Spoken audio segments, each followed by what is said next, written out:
زمونږ د خوږ پیغمبر صلی الله علیه وسلم نوم مبارک چې دی نو هغه محمد مصطفی صلی الله علیه وسلم دی. د پلار نومي عبدالله دی او د مور محترمې نومي امینه بیبي دی. د نیکه نومي عبدالمطلب دی او د هغې تر نومي چې د چا په کفالت کې و د هغه نوم ابو طالب دی. د نبی علیه السلام دوه رضاعي میندې دي، یوه سویبه ده او دا هغه وینځه ده چې کله د نبی علیه السلام ترو ابو لهب ته د نبی علیه السلام د پیدایش زیری دی ورکو نو ابو لهب دا په هغې موکه باندې ازاده کړه. وی تا ما ته زما د مړ ورور د زوی د پیدایش زیری راکو، ما د پاره دې نه بله خوشخبري نشته ری ته ازاده یې. نو دغې سویبې بیا نبی علیه السلام ته ړومبی پی ورکړي، 3 ورځې یا 4 ورځې ورته خپلې مور ورکړي امینې بیبي، بیا ورته یو څو ورځې دې سویبې پی ورکړي. نو دا سویبه د نبی علیه السلام رضاعي مور شوله. او دویمه رضاعي مور د نبی علیه السلام چې ده نو هغه حلیمه سعدیه رضی الله تعالی عنها ده چې مشهوره ده او موږ ټولو ته معلومه ده. دا د نبی علیه السلام رضاعي مور ده.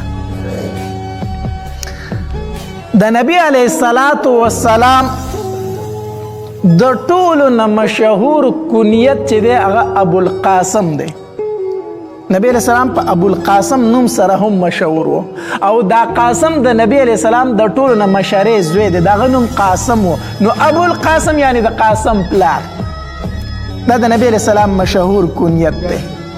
او دویم کنیت د نبی علیہ السلام چې دی هغه ابو ابراهیم دی. ابو ابراهیم چې کله د ماریې قبطیې د ګیډې نه د نبی علیہ السلام ابراهیم زوی پیدا شو که نه، دا هغه زوی چې کله دی وفات کېدو نبی علیہ السلام د مبارکو سترګو نه اوښکې بهیدې او نبی علیہ السلام د سترګو نه اوښکې را روانې وي او وی فرمایلو وی ابراهیم ستا په جدای باندې ډېر زیات غمجن یم. دا د نبی علیہ السلام هغه زوی دی. نو کله چې دی د ماریې قبطي د ګیډې نه پیدا شو که نه، نو جبریل علیه السلام راغی او نبی علیه السلام ته وفرمیل السلام علیک یا ابا ابراهیم، سلام دی پتا باندې ای د ابراهیم پلاره.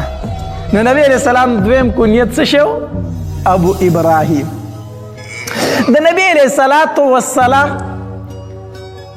د سنتو مسله چې آیا نبی علیه السلام چا سنت کړی دی؟ په 9 ورځ باندې ماشومان خلک سنتوي که نه، نو د نبی علیه السلام سنت چا کړی دی؟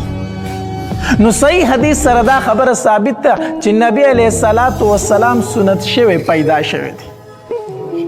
د نبی علیه السلام پیدایش څه شوی؟ سنت شوی و.